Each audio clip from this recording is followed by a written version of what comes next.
ఆంధ్రప్రదేశ్లో గత ప్రభుత్వం వైసీపీ హయాంలో చాలా కీలకంగా అన్ని విషయాల్లో కూడా సెంటర్ ఆఫ్ అట్రాక్షన్ గా నిలిచారు ఈ మంత్రి. కానీ ప్రభుత్వం మారిన తర్వాత చాలా సైలెంట్ అయిపోయారు. పలుమార్లు ఎక్కడ పడితే అక్కడ ఏ విషయం పైన కూడా అటు నారా చంద్రబాబుని, పవన్ కళ్యాణ్ని, నారా లోకేష్ ని ఏకిపారేసినటువంటి గత ప్రభుత్వంలో కీలకంగా గురించిన మంత్రి ప్రస్తుతం సైలెంట్ అయిపోయారు. ఆచూకీ కూడా లభించినంత సైలెంట్ అయిపోయారు. ప్రస్తుతం పేర్ని నాని కుటుంబం గురించి మనం మాట్లాడుకుంటున్నాం. పేర్ని నాని అజ్ఞాతంలోకి వెళ్ళినట్టుగా తెలుస్తోంది.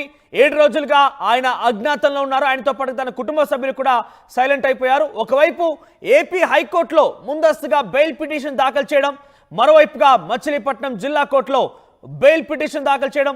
ఇక నాని ఆచూకీ కోసం 3 బృందాలుగా పోలీసులు గాలిస్తున్నారు. రేషన్ బియ్యం కేసులో పేరు నాని సతీమణి పైన కూడా ఆరోపణలున్నాయి. విదేశాలకి ప్రస్తుతం ఈ విషయంలో వారంతా కూడా ఎక్కడికి పారిపోకుండా పేరు నాని పైన ముఖ్యంగా లుకౌట్ నోటీసులు జారీ చేశారు ఏపీ పోలీసులు. ఇక నాని అరెస్ట్ చేయకుండా పోలీసులు జాప్యం చేయడం పైన కూడా టీడీపీ నేతలు ఫైర్ అవుతున్నారు. పేర్ని కుటుంబానికి చెందినటువంటి ఒక గోదాంలో అసలు విషయం ఎక్కడ ప్రారంభమైందంటే పేర్ని నానికి సంబంధించినటువంటి ఒక పేర్ని కుటుంబానికి సంబంధించిన గోదాంలో ఉంచినటువంటి 3708 రేషన్ బియ్యం బస్తాలు మాయమైపోయాయి. దానిపై అనుమానం వ్యక్తమవుతోంది. అసలు మాయమైనటువంటి బియ్యంకి 1,00,00,000 కోట్ల రూపాయలు విలువ కట్టారు. అంతా సంబంధించినటువంటి లెక్క ఉంటుందన్నట్టుగా తెలుస్తోంది. 1,70,00,000 రూపాయలు కట్టాలని ఆదేశాలు కూడా జారీ చేసింది ప్రభుత్వం. అయితే గత శనివారం 1 కోటి రూపాయలు కట్టారు పేరు నాని. 1 కోటి రూపాయలు కట్టడం పైన పెద్ద ఎత్తున చర్చ కొనసాగుతోంది. అసలు మాయమైన బియ్యం ఎక్కడికి వెళ్ళే దానిపైన పోలీసులు ఆరా తీస్తున్నారు.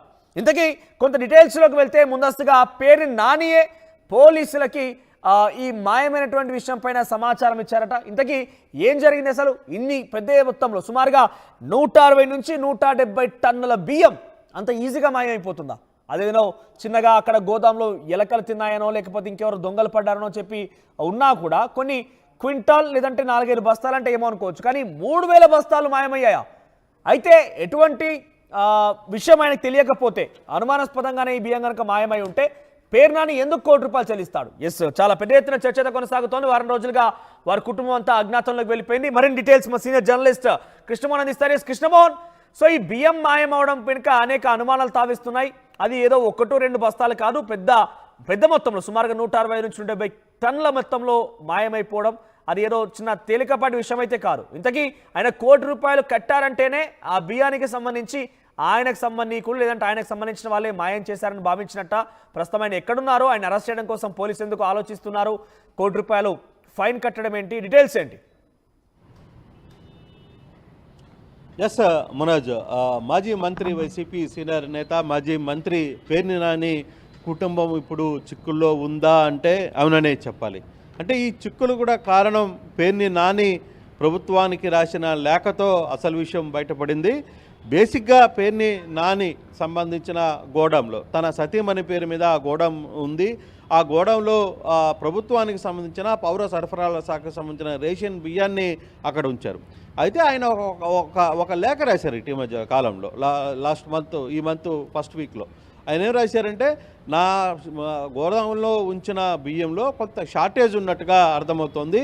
దీనికి సంబంధించి ఏదైనా ఇష్యూ ఉంటే అది ఒకవేళ మిస్ అయింది, ఎంత మిస్ అయిందని చెప్తే నేను దానికి సంబంధించి తగు ఫైన్ కట్టడానికి కావచ్చు, లేకపోతే దానికి సంబంధించిన తదుపరి యాక్షన్ నేను తీసుకునేదానికి సిద్ధంగా ఉంటాను అని చెప్పి పేర్ని నాని ఒక లేఖ పౌర సరఫరా శాఖకు లేఖ రాశారు. వెంటనే ఎప్పుడైతే ఆ లేఖ రాసిన తర్వాత అప్పుడు ప్రభుత్వం మేల్కొనింది. ప్రభుత్వం వెంటనే దాని మీద కొంత సీరియస్ యాక్షన్ అయితే దీంట్లో కేవలం ఒక 5 బస్తాలో 6 బస్తాలో కాదు, 3,807 బస్తాలు అంటే దాదాపుగా 185 టన్నులు అంటే 10 లారీల బియ్యం, మించుగా 10 లారీల బియ్యం మాయమైనట్టుగా పోలీసులు అయితే గుర్తించారు. సివిల్ సప్లైస్ అధికారులు గుర్తించిన నేపథ్యంలో వెంటనే ఈ నెల 10వ తారీఖున అతని మీద కేసు అయితే పెట్టారు. కేవలం ఒక 10 బస్తాలో లేకపోతే ఒక 20 బస్తాలో ఎలుకలు తిన్నాయనో లేకపోతే ఇంకోటి తిన్నాయనో మిస్ అయితే అవ్వచ్చు, కానీ దాదాపుగా 10 లారీల బియ్యం ఎటుపోయింది అనే అంశం మీదనే ఇప్పుడు సివిల్ సప్లైస్ అధికారులు, పోలీస్ శాఖ దీని మీద సీరియస్గా దృష్టి పెట్టింది. అయితే ఎప్పుడైతే కేసు నమోదు చేశారో ఆ రోజు నుంచి కూడా పేర్నాని కుటుంబం అందుబాటులో లేదు, మచిలీపట్నంలో అందుబాటులో లేదు, ఇక్కడ విజయవాడలో కూడా ఎక్కడా లేరు అనేది ఒక పెద్ద ఎత్తున చర్చ జరుగుతుంది. పోలీసులు ఆయన కోసం 3 బృందాలను ఏర్పాటు చేసి ఆయన కోసం గాలుస్తున్నారు. ఆయన సతీమణి తర్వాత కుమారుడితో సహా కుటుంబం మొత్తం కూడా లేరు అనేది పెద్ద ఎత్తున చర్చ. అయితే ఇంత లోపల ఆశ్చర్యకరం, ఎప్పుడైతే 10వ తారీఖు 10వ తారీఖు కేసు ఎప్పుడైతే పోలీసులు కట్టారో నిన్న శనివారం రోజు దానికి సంబంధించి పౌర సరఫరా శాఖ కూడా ఒక ఫైన్ అయితే వేసింది. ఎందుకంటే ఎప్పుడైతే రేషన్ బియ్యాన్ని మాయమైనట్టుంటే దానికి డబల్ కాస్ట్ కూడా వేస్తుంటారు. అంటే అదనపు అంటే ఫైన్ లాగా వేసుకుని దాదాపుగా 1,70,00,000 రూపాయల వరకు ఫైన్ వేసి పౌర సరఫరాల డీడీ శాఖలు అయితే ఆదేశాలను జారీ చేసిన పరిస్థితి అయితే ఉంది. సో ఇమీడియట్గా దీనికి సంబంధించి పేర్ని నాని నిన్న శనివారం, అంటే ఆదివారం కాకుండా ముందు రోజు శనివారం రోజు సాయంత్రానికల్లా దాదాపుగా 1 కోటి రూపాయల డీడీలను, అంటే ప్రభుత్వం అంటే 1 కోటి రూపాయల డీడీలు అంటే అది పూర్తిగా వైట్ మనీ అయిపోయింది. సో 1 కోటి రూపాయల డీడీలని తీసుకుని వచ్చి తన లాయర్ ద్వారా ఆ శాఖకు కట్టే ప్రయత్నం అయితే చేశారు. అయితే ఇప్పుడు ఆశ్చర్యకరమైన అంశం ఏంటంటే అసలుకి ఈ 3,807 బస్తాలు అంటే దాదాపుగా 184 టన్నుల బియ్యం ఎక్కడికి పోయింది, ఎవరి దగ్గరికి పోయింది అంటే ఎవరైతే పేర్ని నానికి సంబంధం లేకుండానే పేర్ని నాని గోదాంలో నుంచి ఇంత పెద్ద స్థాయిలో ఒక మాజీ మంత్రి స్థాయిలో ఉన్న ఆ వ్యక్తి గోదాంలో నుంచి ఇంత పెద్ద స్థాయిలో బియ్యం ఎలా వెళ్ళిపోయింది? నిజంగానే 10 లారీల బియ్యాన్ని ఎలుకలు తిన్నాయా, లేకపోతే అక్కడ ఏమైనా వేస్టేజ్ అయిందా, ఇంత పరిస్థితి ఉంటుందా అనే దాని మీద పెద్ద ఎత్తున చర్చ అయితే జరుగుతుంది. ఇప్పటికే ప్రభుత్వం కొంత సీరియస్గా తీసుకుంది. అయితే ఇక్కడ సివిల్ సప్లైస్ అధికారులు కావచ్చు, పోలీసులు కావచ్చు, ఒకరి మీద ఒకరు చెప్పుకొని నాని వ్యవహారంలో కొంత ఉదాసీనతగా వ్యవహరిస్తున్నారు అనేది ఇప్పుడు ప్రభుత్వం అయితే ఆలోచిస్తున్నట్టుగా కనపడుతుంది. దానికి సంబంధించి టీడీపీ నేతలు కూడా, స్థానికంగా ఉన్న టీడీపీ నేతలు కావచ్చు, టీడీపీ కార్యకర్తలు కూడా ఇదే వ్యవహారాన్ని పదే కంప్లైంట్ రూపంలో, లేఖల రూపంలో ప్రభుత్వానికి లేఖలు రాస్తున్న పరిస్థితి. ఉద్దేశపూర్వకంగానే పేర్ని నానిని ఇక్కడి నుంచి బయటికి పంపించారు, అతన్ని విషయంలో ఉదాసీనకంగా వ్యవహరిస్తున్నారు అనేది ఒక చర్చ అయితే జరుగుతుంది మనోజ్. అయితే ఇప్పుడు ఈ 1 కోటి రూపాయలకి సంబంధించి డీడీలు ఇవ్వడం అంటే వైట్ మనీ, ఇంత మనీ ఒక్కసారిగా ఎక్కడి నుంచి ఆయన సమకూర్చి పౌర సరఫరా శాఖకు అందించారు, ఆ చెక్కుల్ని డీడీల్ని ఎలా అందించారు అనేది ఒక చర్చ. రెండవది, ఇప్పుడు దాకా ప్రభుత్వంలో నుంచి పౌర శాఖలోనే కొంతమంది అతన్ని కాపాడే ప్రయత్నం చేస్తున్నారా అనేది ఇంకొక చర్చ కొంత టీడీపీ వర్గం నుంచి అయితే పెద్ద ఎత్తున నడుస్తున్న పరిస్థితి. అయితే ఏదేమైనా ప్రభుత్వం సైడ్ నుంచి పేర్ని నాని కుటుంబ వ్యవహారంలో జరుగుతున్న వ్యవహారంలో సరే పేర్ని నాని బేసిక్ ఇక్కడ ఒక విషయంలో పేర్ని నాని ఒప్పుకోవాలి. పేర్ని నాని తనకు సంబంధించిన కేసుకు సంబంధించిన లేఖ రాయడం, అంటే తన దాంట్లో బియ్యం మాయమైనట్టు ఆయనే ప్రభుత్వానికి లేఖ రాయడం ఒకటి. రెండవది, ప్రభుత్వం కొంత ఫైన్ వేసినప్పుడు ఆ ఫైన్కి సంబంధించిన నిధులు కూడా వెంటనే డీడీల రూపంలో ప్రభుత్వానికి కట్టే ప్రయత్నం కూడా ఆయన చేశారు. ఓకే, ఒక రకంగా ఈ వ్యవహారం వరకు ఆయన్ని అభినందించాలి. అయితే ఇక్కడ అసలు పాయింట్ ఏంటంటే మరి ఈ బియ్యం, తన గోడంలో ఉన్న బియ్యం తనకు తెలియకుండా ఇంత పెద్ద స్థాయిలో ఎక్కడికి వెళ్ళింది అంటే ఇది రేషన్ మాఫియా. ఇప్పుడు ఇటీవల కాలంలోనే మనం వరుసగా చూస్తున్నాం, రేషన్ బియ్యాన్ని తరలిస్తూ కాకినాడ పోర్టు నుంచి ఏ విధంగా బయట దేశాలకి వెళ్ళిపోతుందో ఆ కోణంలో ప్రభుత్వం సీరియస్గా తీసుకుంటుంది. ఇప్పుడు ఇంత స్థాయిలో బియ్యాన్ని బయటికి తరలించారంటే గతంలో కూడా అధికారంలో ఉన్నప్పుడు మాజీ మంత్రి ఈ మంత్రి ఈ వ్యవహారాన్ని ఏమైనా నడిపించారా అనే ఒక కొత్త కోణాన్ని ప్రభుత్వం చాలా సీరియస్గా ఆలోచిస్తోంది. కానీ ఓవరాల్గా చూసుకుంటే వ్యవహారంలో మాత్రం పేర్ని నాని రాసిన లేఖ అతని మెడకు చుట్టుకునే ప్రయత్నం అయితే జరిగింది. తన కుటుంబానికి ఈ రోజు ఇబ్బందులకి గురి చేశారు. ఆ గోదాంలో ఆ స్టోరేజ్ ఎప్పుడు స్టార్ట్ చేయడం ప్రారంభించారు? స్టోర్ చేయడం గత ప్రభుత్వంలో స్టోర్ చేశారా, లేదంటే ఈ ప్రభుత్వంలోనా? ఈ మిస్ అయింది ఎప్పుడు? గత ప్రభుత్వంలోనే ఈ ప్రభుత్వం? ఎందుకంటే ఈ ప్రభుత్వం వచ్చి సుమారుగా 6 నెలలే కావస్తోంది. ఈ ప్రభుత్వం వచ్చాకే ఈ బియ్యం మిస్ అయ్యాయా?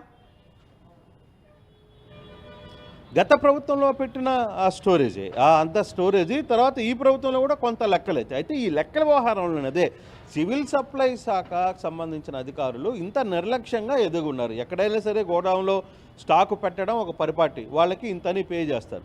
కానీ ఇంత పెద్ద స్థాయిలో ఎందుకు నిర్లక్ష్యంగా వ్యవహరించింది పౌర సరఫరాల శాఖ అనేది ఇప్పుడు ప్రధానమైన చర్చ జరుగుతోంది మనోజ్. ఎందుకంటే గత ప్రభుత్వంలో పెట్టినా లేకపోతే ఇప్పుడున్న ప్రభుత్వంలో వరుసగా 3 నెలలకి బియ్యాన్ని సరఫరా చేసే ప్రభుత్వం కూడా తీసుకుంది. అయితే పేరునాని లేఖతోనే ఈ విషయం అసలుకి ఈ బియ్యం ఎప్పుడు మాయమైంది అంటే గత ప్రభుత్వంలోనే వీళ్ళు తరలించేశారా, లేదు ఇప్పుడు ఈ ప్రభుత్వం వచ్చిన తర్వాత కూడా ఈ ప్రభుత్వంలో మొదటి నుంచి అంటే అలవాట్లో సడేమియాగా ఈ వ్యవహారాన్ని ముందుగానే ఈ వ్యవహారాలంతా కూడా నడుపుతున్నారా అనే చర్చ కూడా కనపడుతుంది. అయితే ఈ వ్యవహారం మీద పౌర సరఫరా శాఖ ఒకరి మీద ఒకరు చెప్పుకుంటుంది. పోలీస్ శాఖ సరిగ్గా స్పందించలేదని, లేదు పౌర సరఫరా శాఖ మీరు పేర్నాని విషయాన్ని బయట పెట్టేంత వరకు కూడా ఎవరికి తెలియదు, ప్రభుత్వం నుంచి అధికారుల వరకు పసిగట్టలేకపోయారు. అంటే ఈ లెక్కను చూస్తుంటే ఇంకా డీటెయిల్డ్గా ఇన్వెస్టిగేషన్ చేస్తే గత 5 ఏళ్లలో కూడా ఈ రకంగా జరిగే ఉంటుంది కదా, గత 5 ఏళ్లలో కూడా ఈ రకంగానే ఆయన చేసి ఉంటే అవకాశం కూడా ఉంటుంది కదా,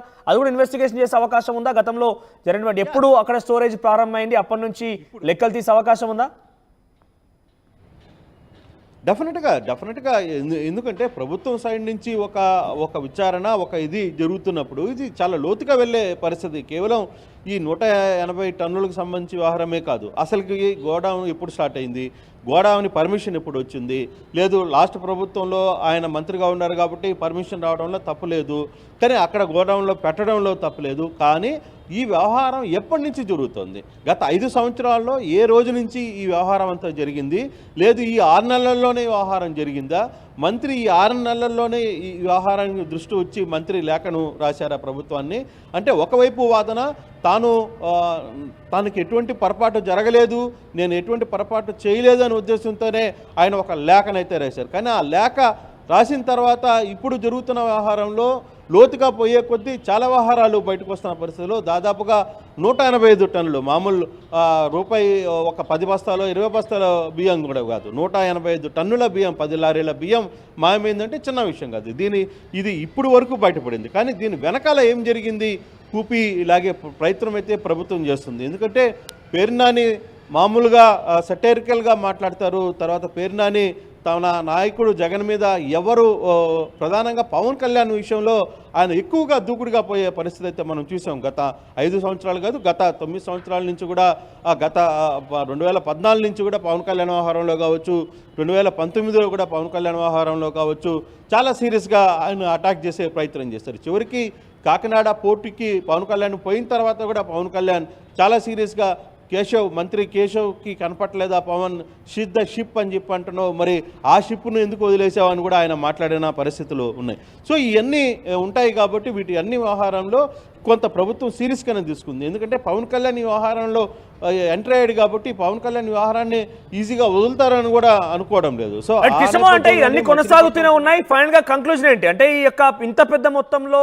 అక్కడ బియ్యం అక్కడ నుంచి వెళ్ళడం కానివ్వండి, మాయమవడం, మనం మాయమైపోయాయని చెప్పలేం, అంత ఈజీగా మ్యాజిక్ అయితే కాదు మాయం కావడానికి, బహుశా ఏదో ఒక పక్కదారి పట్టి ఉంటుంది. ఈ విషయం పైన ఆల్రెడీ అయినా ఫైన్ కట్టారు కాబట్టి వదిలేసే అవకాశం ఉందా, లేదంటే లోతైన విచారణ జరిపి దానికోసం ప్రత్యేక కమిటీని కానివ్వండి ఆదేశించే అవకాశం ఉందా, ఎక్కడి దారితీసే అవకాశం ఉంది? ఓ కంక్లూజన్ ఏంటి అంటే బేసిక్గా దీనికి సంబంధించి పేర్నాని కుటుంబం కోర్టులను ఆశ్రయించింది. ఈరోజు మచిలీపట్నం కోర్టులో కూడా ఈరోజు విచారణ ఉంది. ఒకవేళ మచిలీపట్నం కోర్టులో కానీ పేర్నాని కుటుంబానికి కాస్త ఊరట కానీ లభిస్తే మాత్రం డెఫినెట్గా ఆయన బయటకు వచ్చి అన్ని విషయాలు మాట్లాడేదానికి ప్రయత్నిస్తారు.